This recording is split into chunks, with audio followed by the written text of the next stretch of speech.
할렐루야. 오늘 온라인 예배로 전 교인 또 온 가족 예배로 드리게 되었는데, 오늘도 주님을 사모하며 예배하는 자리마다 이 교회 가운데, 여러분의 가정 가운데, 예배 처소 가운데 하나님의 놀라우신 은혜와 평강이 충만하게 임하시기를 축복합니다. 이전처럼 소요리 강의 질문은 제가 하고 여러분 자막 보시고 답은 같이 읽고 시작하도록 하겠습니다. 31문, 효과적인 부르심은 무엇입니까? 효과적인 부르심은 하나님의 성령이 하시는 역사로서 우리의 죄와 비참의 상태를 깨닫게 하고 우리의 지성을 밝혀 그리스도를 알게 하며 우리의 의지를 새롭게 하고 우리를 설득하여 복음 안에서 값없이 주어지는 예수 그리스도를 영접할 수 있게 하는 것입니다. 하나님께서는 복음 전파를 통하여서 죄인들을 구원으로 이끄십니다. 그러나 복음의 말씀을 들을 때에 모두가 하나님께 돌아오는 것은 아니에요. 복음을 들을 때에 어떤 사람은 그것을 받아들입니다. 그러나 어떤 사람들은 그것을 받아들이지 않습니다. 여러분, 그 이유가 무엇일까요? 복음 자체가 사람을 변화시키는 것은 아니기 때문이죠. 그럼에도 복음을 듣고 변화받아서 구원을 얻는 자가 있는 이유는 무엇일까요? 성령께서 역사하시기 때문이죠. 구원의 은혜가 우리에게 임하는 것은 우리의 힘으로 되는 것이 아니라는 것이죠. 성령께서 역사하신 결과라는 것이죠. 구원받는 것은 사람의 힘으로 되는 게 아니에요. 전적으로 하나님의 주권적인 은혜입니다. 그 자체가 기적이라는 거예요. 그러므로 사랑하는 성도 여러분, 여러분을 향하신 하나님의 사랑과 예수님의 은혜와 성령님의 역사로 인하여 여러분은 하나님께 감사하고 찬양할 수 있기를 간절히 바랍니다. 소요리 31문은 구원의 서정, 즉 구원의 순서를 본격적으로 시작하는데요, 첫 번째 부분을 다루는데 그 내용이 뭡니까? 부르심에 대해서, 좀 더 구체적으로는 부르심과 거듭남에 대해서 설명합니다. 오늘날 개혁파 조직신학에서 구원의 서정에는 10가지가 있습니다.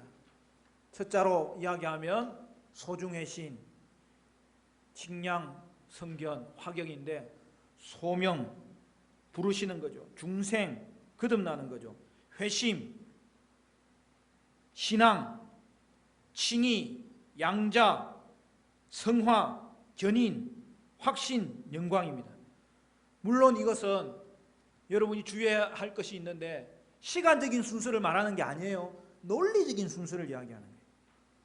그 중에서도 오늘은 부르심과 거듭남, 즉 소명과 중생을 살펴보겠는데요, 소요리에서는 그 뒤에 나오는 회심과 신앙, 즉 회개하고 예수를 믿는 그 주제는 나중에 교회론에서 나와요. 교회론에서 은혜의 내적 수단을 설명할 때 나옵니다. 따라서 소요리 여러분 31문은 구원의 서정을 시작하면서 소명을 다루지만 거기에는 중생과 회심과 신앙까지 모두 포함해서 설명하고 있는 것을 알 수 있습니다.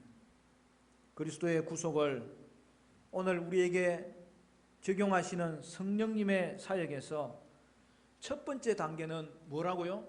부르심입니다.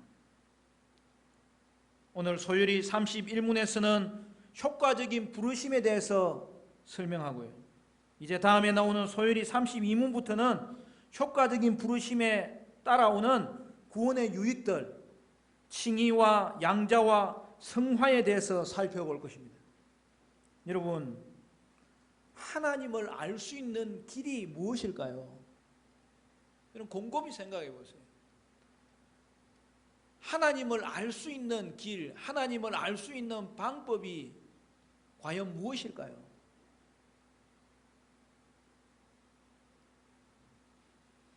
하나님께서 먼저 우리를 부르시니 알 수 있는 거예요. 여러분, 스스로 하나님을 알 수 있는 자는 아무도 없다는 거예요. 왜 그렇죠?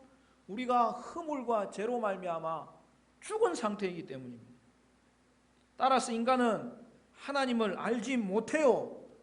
또한 찾지도 않아요. 혹시 주님을 알게 되더라도 주님을 거부하는 자예요. 주님으로부터 도망가는 자예요. 왜 그렇다고요?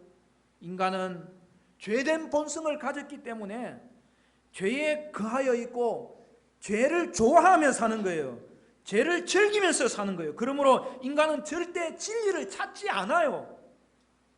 혹시 찾았다 하더라도 그 진리는 가짜 진리여서 그것이 자신에게 필요한지를 모르는 거예요.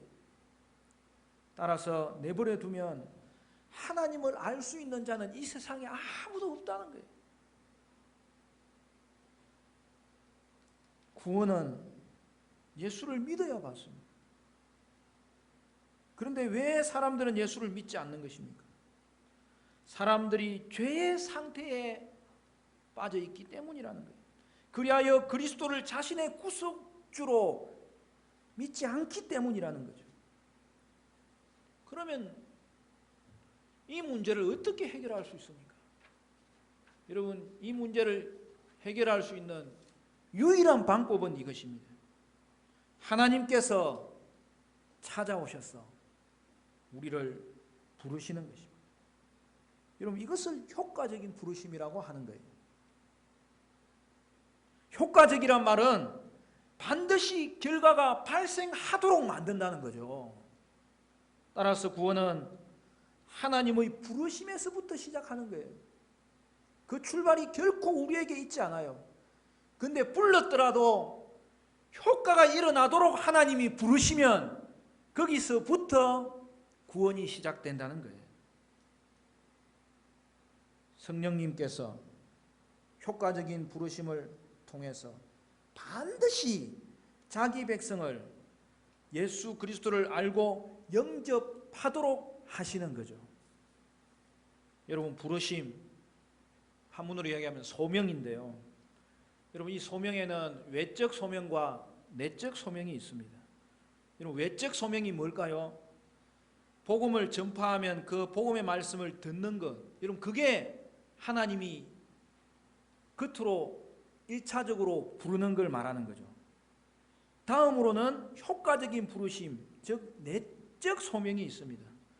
그러니까 여러분, 말씀이 부르심에 언제든지 도구가 된다는 것을 알 수 있어요. 그런데 말입니다, 말씀을 외적 소명을 통하여서 주시사 우리를 부르고 이 말씀을 듣는다 할지라도 듣는 사람이 그 말씀을 소위 그런 말을 하잖아요. 귓등으로 들으면 아무 효과가 없잖아요. 말씀은 단순히 귀로 들어서는 효과가 발생하지 않고 내면으로 들어야 된다는 사실이죠. 그래서 내적 소명은 구원으로 초청하시는 하나님의 부르심이 효력이 있어서 거기에 응답하는 소명입니다. 말씀을 듣되 결국 그것을 귀로만 듣는 것이 아니라 내면까지 들리도록 내면으로 듣는 것을 말하는 거죠. 그렇다면 여러분, 효력이 없는 부르심도 있다는 것입니까? 있습니다. 복음 전도에 어떤 이는 반응하지만 상당수는 거부합니다. 예수님은 만민에게 복음을 전가하라고 하셨어요. 그렇게 다수에게 복음을 전하는 것이 외적 소명이죠. 그런데 듣는 자들 중에서 택한 백성만이 그 부르심이 효과가 있다는 거예요. 택한 백성에게 임하는 부르심, 그것이 효과적인 소명입니다. 성령님은 복음 전파를 통해서 택한 백성의 내면에 역사하시는 거죠. 따라서 똑같이 듣지만은 하나님은 택한 백성에게는 그것이 내면으로 들리게 하시사 부르심이 응답하게 하는 거예요. 그래서 내적 소명이라는 거예요. 택한 자를 향한 성령님의 부르심은 그 어느 누구도 거부할 수가 없어요. 그래서 내적 소명은 반드시 효과가 있어서 효력이 발생한다는 거예요. 그렇다면 어떤 사람들이 외적 소명에 옳게 반응하는 이 내적 소명의 역사가 일어나는, 그리하여 믿음에 이르게 되는 자일까요? 바로 성령님의 사역에 영향을 받은 자이죠. 택한 백성은 말씀을 들을 때에 효과적인 부르심에 의해서 죄와 비참을 깨닫게 되고 마음이 밝아져서 그리스도를 알게 되고 의지가 새롭게 되어서 결국에는 설득되는 거예요. 그리하여 그리스도를 받아들이는 거예요. 그리스도를 영접하는 놀라운 일들이 일어나는 거죠. 요즘은 조직신학에서 이 중생과 소명, 거듭남과 부르심을 구분하고 있어요. 그렇지만 종교개혁 시대와 웨스트민스터 신앙 고백서와 이 소요리 문답이 작성되었던 17세기에는 효과적인 소명이 중생을 포함하는 것으로 이해했습니다. 그러니까 이 소명 안에 중생이 다 들어가 있는 것으로 이해를 했습니다. 왜냐하면 소명에는 방금 말했듯이 외적인 소명과 내적인 소명이 있기 때문인데 이 내적인 소명과 중생이 꼭 붙어 있는 거잖아요. 그래서 소요리 문답에서 여러분 방금 우리가 같이 읽었잖아요. 그 내용 중에 이런 내용이 있잖아요. 우리의 죄와 비참의 상태를 깨닫게 하고 우리의 지성을 밝혀 그리스도를 알게 하며 우리의 의지를 새롭게 하고, 여러분 이 세 부분을 설명하는 부분이 바로 중생의 개념이에요. 그리고 앞에 있는 부분과 뒤에 있는 부분은 소명에 관한 부분이죠. 여러분 중생이 뭡니까? 우리 나라 말은 한문이 섞여 있어가지고 여러분 걸핏 잘못하면은 이 다른 뜻으로 오해하면 안 돼요. 중생을 불쌍히 여기라, 그런 중생이 아니에요. 그거는 불교 용어고 당연히 그런 용어가 아닐 거 아닙니까? 이 중자는 무거울 중자이기도 하고 다시 중자이기도 하는 거죠. 그러니까 중공업 할 때도 중자고를 쓰고 중복한다 이럴 때도 중자를 쓰는 거죠. 처음에 우리나라 초대교회에 말씀을 번역하면서 이 용어를 사용했기 때문에 우리에게 물려준 용어는 우리의 신앙을 설명하는 도구로 아주 좋은 거예요. 그런데 여러분 중생 하니까 조금 어렵잖아요. 오늘 주일학교 아이들도 예배 드리고 있는데 중생 그냥 그대로 한문으로 알아도 여러분 훌륭한 사람이 될 수 있습니다. 그러나 조금 풀자면 중생이 뭐죠? 다시 태어나는 거잖아요. 다시 만들어지는 거죠. 변화됐다는 거죠. 새로워진 걸 말하는 거예요. 그 모든 말이 중생에 대한 말이에요. 그러니까 여러분 성경에는 중생에 대한 내용이 얼마나 많이 나옵니까? 여러분 중생은 말 그대로 거듭나는 거예요. 이전에 가졌던 죄의 본성이 아니라 다시 태어나고 다시 만들어지고 다시 새로워져서 영적 본성을 가지게 된 걸 말하는 거죠. 여러분 이제 죄의 상태에서 죄의 성향을 가진 존재가 아니라 변화된 상태에서 성향 자체가 영적 성향을 가진 존재가 되은 것을 말하는 거죠. 그래서 성령께서 우리 안에 거하심으로 우리 안에 이제는 마음 자체가, 여러분 마음은 우리 인격의 중심을 말하는 거잖아요. 그 마음이 새로워져 버린 걸 말하는 거예요.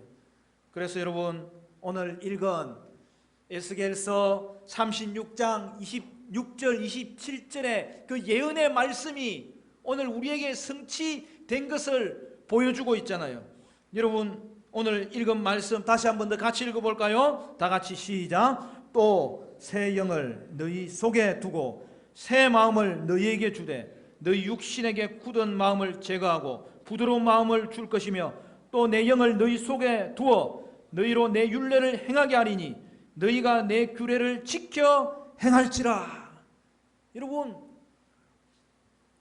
우리의 힘으로 할 수 없는 일이 가능하게 된 이유, 가능하게 하는 방법, 가능하게 하시는 하나님의 놀라운 일이 에스겔 선지자를 통하여 선포되었는데 그 내용이 무엇이었죠? 오늘 우리의 인생은 마음먹는다고 되는 게 아니라는 거예요.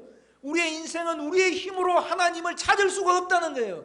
그런데 그런 인생 가운데 성령님께서 그 마음에 들어오시는 거죠. 성령님이 그 하심으로 말미암아 그 마음이 새로워지는, 마음이 새 마음이 되도록 하나님이 역사하시는 거죠. 여러분, 이게 중생이에요.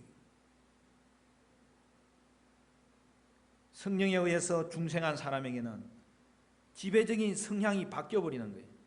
정서적으로는 죄와 비참을 깨닫게 되고, 지성적으로는 그리스도를 알게 되고, 의지적으로는 새롭게 됩니다. 중생한 성도는 영적으로 다시 태어난 거죠. 여러분, 마음 먹는다고 우리 스스로 조금 잘났다고 뭘 좀 배웠다고 할 수 있는 일이 아닌데, 그것을 할 수 있게 만드는 단 하나의 방법은 하나님이 우리의 존재 자체를 새로 만드신 거예요. 다시 태어나는 거예요. 마음이 새로워진 거예요. 그래서 지정의의 변화가 일어난 것이 그리스도인의 모습이에요. 그러므로 여러분, 구원은요, 우리가 쓰고 있던 것을 고쳐 쓰는 게 아니에요. 땅에 속한 것을 우리가 사용할 수 있는 것이 절대 아니에요.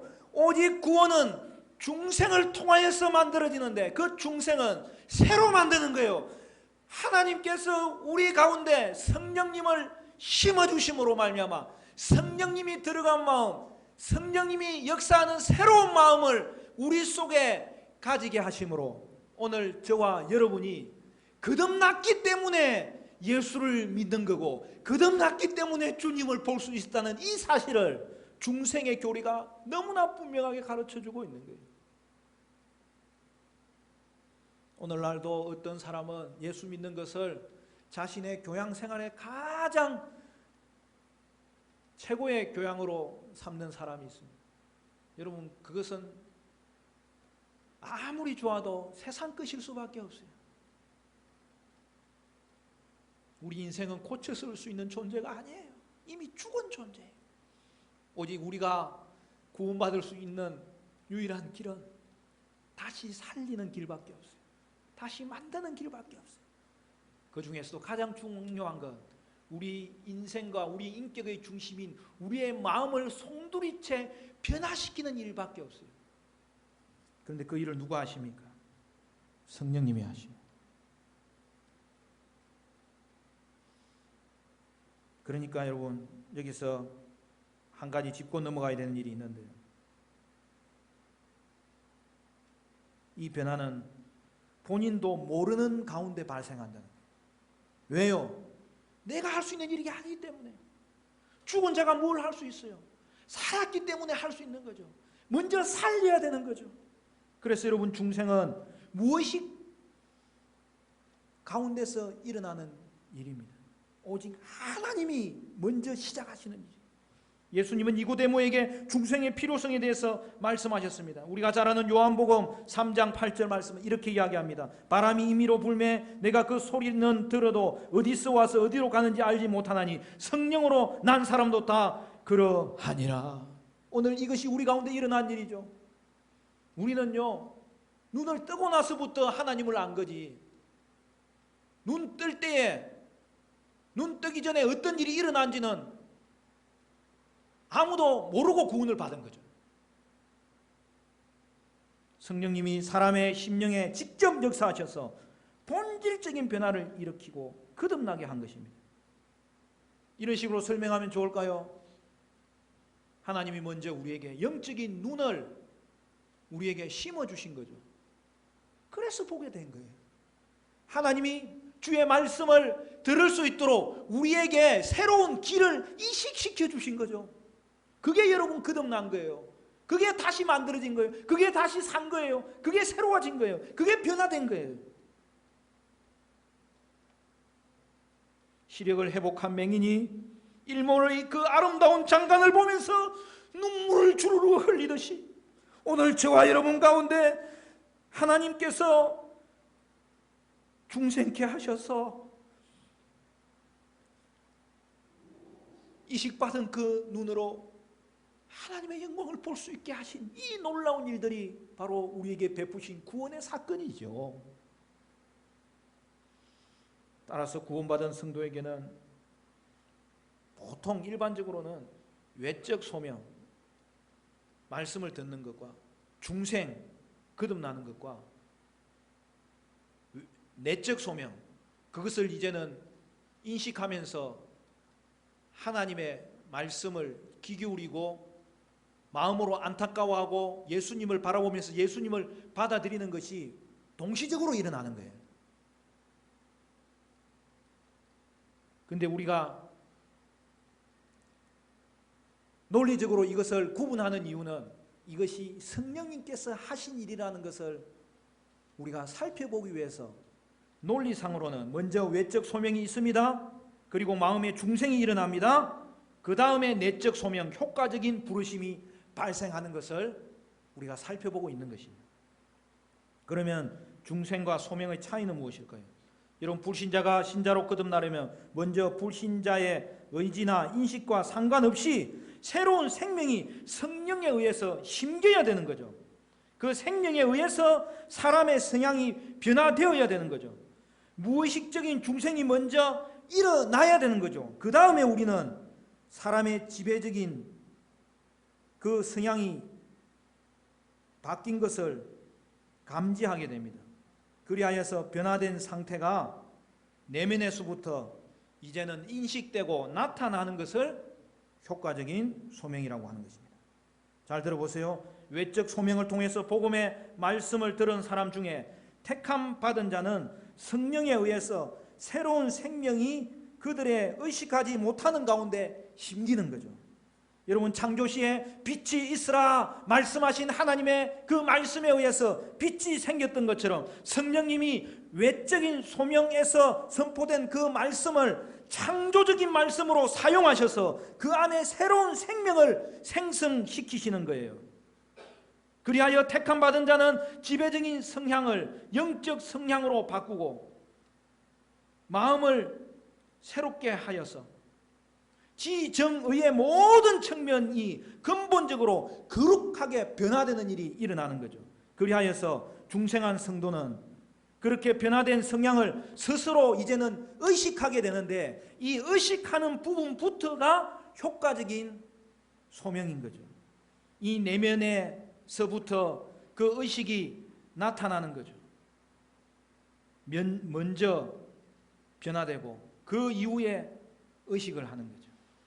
여러분, 그러므로 여러분 예수 안에서의 변화된 이 변화는 하나님이 하신 변화요, 세상이 줄 수 없는 변화요, 새 생명의 변화요, 새 마음의 변화고, 이 변화된 이 마음이 이제는 우리의 내면에서 느껴지는 것, 그것이 바로 내적인 소명, 효과적인 소명이 발생하는 지점임을 오늘 소요리는 우리에게 명확하게 가르쳐주고 있는 것입니다. 여러분, 중생을 통해 창조적인 말씀으로 새 생명이 생성되고 택자의 지배적인 성향이 바뀌면 그 바뀐 성향이 의식에서 나타나는 거죠. 그것을 소요리 31문은 어디에서 설명합니까? 여러분, 마지막 부분이죠. 우리를 설득하여, 여러분 이제는 우리가 깨달을 수 있기 때문에 이제 설득할 수 있는 거예요. 그 앞부분까지는 중생이에요. 앞부분까지는 변화된 거예요. 변화는 하나님이 변화시키는 거예요. 중생의 변화가 있는 사람은 이제는 어떻게 합니까? 그 부분부터예요. 우리를 설득하여 복음 안에서 값없이 주어지는 예수 그리스도를 영접할 수 있게 하는 것입니다. 여러분, 이 부분이 소명을 이야기하는 거예요. 따라서 성령님은 택자를 강압적으로 믿게 하지 않는다는 거죠. 이미 바뀐 지성과 정서와 의지에 호소하는 도덕적인 설득의 방법을 통해서 성도는 자발적으로 예수를 믿게 되는 거예요. 여러분, 설득하여 그리스도를 영접할 수 있게 한다. 이 부분이 효과적인 부르심에 대한 구체적인 묘사인 거죠. 성령님은 성도의 믿음을 방해하지 않습니다. 성령님에 의해서 설득되는 거예요. 그러면 이제 성도는 자연스러우면서도 간절하게 스스로의 결단을 통하여서 그리스도를 사모하는 거죠. 죄를 미워하는 거죠. 그리스도를 영접하는 거죠. 그리스도를 영접하는 것을 구원의 서정에서는 회심했다, 믿었다 이렇게 이야기하는 것입니다. 그러니까 여러분 보십시오. 회심과 믿음이 있어야 구원을 받는 것은 사실이지만 이것도 자신 스스로 한 것이 아니죠. 회심과 믿음은 중생한 결과죠. 이미 중생했으니까 회개하고 믿게 되는 거죠. 따라서 여러분, 회심과 중생은 중생과 소명의 결과고요, 중생과 소명을 받은 자가 나타내는 반응이라는 사실이죠. 여러분, 택자의 이 지성과 정서와 의지는 이미 외적인 부르심이 있을 때에 성령에 의해 중생을 통하여서 본인이 모르는 사이에 거룩한 성향으로 바뀌어버리는 거예요. 그래서 이제는 구원의 복음이 마음으로 받아들여지고 설득이 됩니다. 그들은 자기 자신이 놀랄 정도로 또렷한 의식 가운데서 복음을 받아들여서 예수님을 믿고 교회에도 나갔다고 스스로 결정하는 거죠. 여러분, 이 부분에서 어떤 사람들은 자신의 믿음이 자기 결정의 결과라고 오해할 수 있습니다. 그러나 우리는 어떤 방법을 통하여서 주님 앞에 나왔던, 여러분 주님 앞에 나오는 여러분 통로가 참 다양하지 않습니까? 어떤 사람은 허무함에 질식되어서 고민하다가 주님을 찾는 자들이 있고, 어떤 자는 병으로 말미암아 인생의 한계를 느끼고 주님 앞에 돌아온 자가 있고, 어떤 자는 때로는 그 마음의 공허함으로 때로는 절망 가운데 고난 가운데 있다가 하나님을 찾은 자도 있습니다. 그런데 주님 앞에 와서 확인하는 것은 뭐냐? 이 모든 일은 하나님이 이미 시작하신, 하나님의 복음을 듣게 하신 그 모든 것들의 결과고, 그러나 그것으로만 되는 것이 아니라 그 말씀이 우리에게 창조적인 말씀으로 성령께서 역사하심으로 말미암아 우리가 거듭났기 때문에 하나님 앞에 나오게 되었고, 그리고 하나님은 결국에는 거듭난 우리의 인생이 그 하나님을 미룰 수가 없어서 이제는 내 죄는 고백하고 하나님은 바라보고 예수를 믿는 자리까지 나오게 된 것을 여러분 이제는 성경을 통해서 확인해야 되는 거예요. 여러분 아직도 주님 앞에 돌아왔지만은 돌아오고 나서 말씀을 통해서 자신을 확인하지 않는 사람은 어린아이 신앙을 가질 수밖에 없어요. 왜 그래요? 자기가 하나님 앞에 돌아오는 방법이 최고의 방법이라고 스스로 인식하고 있기 때문에 그래요. 그래서 병에서 나아보지도 않은 것이 무슨 신앙생활을 한다고 그래. 여러분, 그런 소리 하면 안 된다는 거예요. 인생의 쓴맛을 극복해 보지도 않은 사람이 무슨 믿음이 있다고 그래. 여러분, 그 칭찬은 제가 해주겠습니다. 그러나 여러분이 하면 안 되는 거예요. 목사님, 나는 인생의 허무함을 깨닫고 고민하다가 결국에는 내가 하나님께 항복하고 돌아왔어요. 그 고백은 좋지만 그럼에도 불구하고 그 고민하게 만드신 분이 하나님이시고, 그 고민할 때 과거에 친구에게 들었던, 이웃에게 들었던, 나에게 말씀을 전해 주었던 그 말씀이 생각나게 하신 분이 하나님이시고, 그리하여 하나님께서 여기까지 나를 인도하셨다고. 여러분, 주의 말씀을 통해서 이제는 나의 구원이 어떤 구원이었는지를 다시 확인해야 되는 것이 우리 그리스도인의 꼭 필요한 영적인 지식인 거예요. 여러분, 이 지식이 없으면요, 물론 예수를 믿었지만은 늘 방황합니다. 늘 헤맵니다. 왜 그래요? 내가 주님을 찾았다는 것만 가지고 간증은 할 수 있지만 그의 신앙을 지켜낼 수는 없는 거예요. 여러분, 오늘날 많은 간증자들이 또 인생의 또 다른 고난 앞에서는 그 가운데 하나님이 계심을 알지도 못하고 얼마나 불평하며 넘어지는 자들이 많습니까? 그러나 간증을 하지 말라는 게 아니에요. 오늘 우리의 간증은 나를 특별히 여기사 나의 삶 가운데 임하신 그 하나님이 나의 환경을 사용하셔서 하나님이 나를 이끄신 결과로 내가 주님 앞에 돌아올 수 있게 되었고, 그것이 아니었으면 나는 하나님을 만날 수 없게 되었다는 하나님 자랑, 하나님 고백, 성령님의 역사하심의 이 또렷한 영적 지식을 가져야만 오늘 저와 여러분은 이 인생 가운데서 우리의 구원이 조금도 흔들리지 아니하고 다시 한 번 더 이 구원이 우리에게 주어졌을 뿐만 아니라 이 구원의 유익들의 다양한 부분을 맛보면서 구원을 잘하게 하시는 하나님의 놀라운 유익을 얻게 된다는 사실이죠. 오늘 어떻게 보면 신약 성경이 말하는 이 구원론의 핵심을 한 30분 만에 다 요약해서 제가 말씀드렸는데, 그럼에도 불구하고 여러분 핵심은 이제 아시겠잖아요. 성령님께서 여러분 깨닫게 하시잖아요.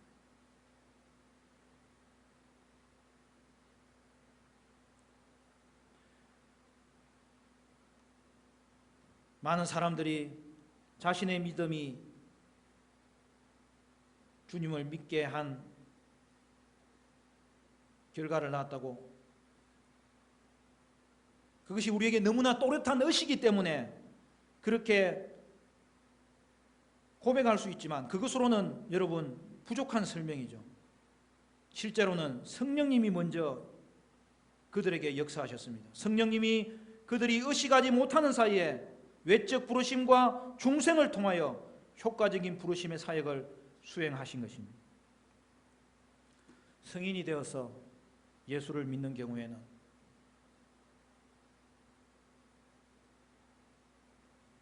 외적 부르심과 중생과 효과적인 부르심이 동시에 발생하는 경우가 보통이라고 그랬어요.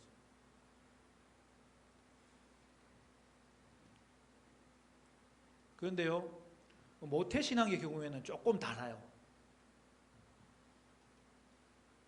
여러분, 유아들을 보면요, 그들이 외적으로 복음을 듣지 않아도 그걸 완전히 이해할 수 없는 시기임에도 불구하고, 그럼에도 우리는 복음을 전해야 되죠. 그러나 우리가 알잖아요. 완전히 이해할 수는 없었을 텐데 희한한 것은 새 생명이 마음속에 심겨져 있기도 해요. 유아세례를 받은 모태신앙의 경우에는 외적 부르심을 받기 전에 중생한 사람이 많아요.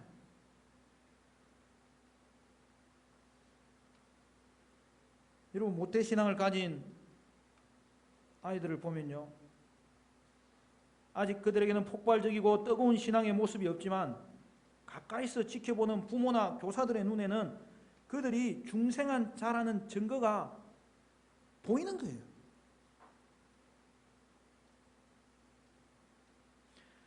그러니까 모태신앙인들에게 효과적인 부르심에 따르는 이 양상이 잘 드러나지 않는다고 해서 중생하지 못했다고 함부로 단정할 수는 없는 거예요. 성령님이 하나님의 백성을 설득해서 예수를 믿게 하시면 그냥 중생한 자가 되는 거예요. 그리고 나중에 깨닫는 거예요. 그리고 점점 깨닫는 거예요. 희미하지만 그 속에 중생의 증거가 나타나 버리는 거예요. 여러분, 이것을 아는 것은 놀랍습니다. 복음을 전파하는 자들은 사람들이 예수님을 믿느냐 안 믿느냐가 자신이 얼마나 잘 전하느냐에 달려있지 않다는 사실을 알아야 됩니다. 내가 말을 잘하지 못하면 저 사람이 천국에 못 갈지도 몰라. 여러분, 그렇게 생각하면 참으로 끔찍할 것입니다. 그러나 여러분, 예수님을 믿도록 사람을 설득하시는 분은 말씀을 전하는 자가 아니라 성령님이에요. 또한 성령님이 사람을 설득하시기 때문에 우리는 하나님의 백성 중 하나님 나라에 들어가지 못할 자는 한 사람도 없음을 확신할 수 있는 거예요. 복음을 전하는 사람이 잘 전하지 못해도 성령님이 필요한 모든 것을 제공하시면서 그 마음에 역사하실 것입니다. 말씀을 맺겠습니다. 그래서 저와 여러분은 구원에 있어서 우리가 기여한 공로가 한 가지도 없고 우리에게 복음을 전해준 사람도 도구일 뿐이지 그들이 기여한 공로도 하나도 없음을 오늘 이 시간을 통하여서 다시 한 번 더 기억할 수 있어야 되겠는데, 그러므로 사랑하는 성도 여러분, 구원에 대한 모든 찬양과 존귀와 영광은, 그 자랑은 오직 하나님께만 올려드리는 복되고 거룩한 참된 믿음의 소유자가 되시기를 주님의 이름으로 간절히 축원합니다.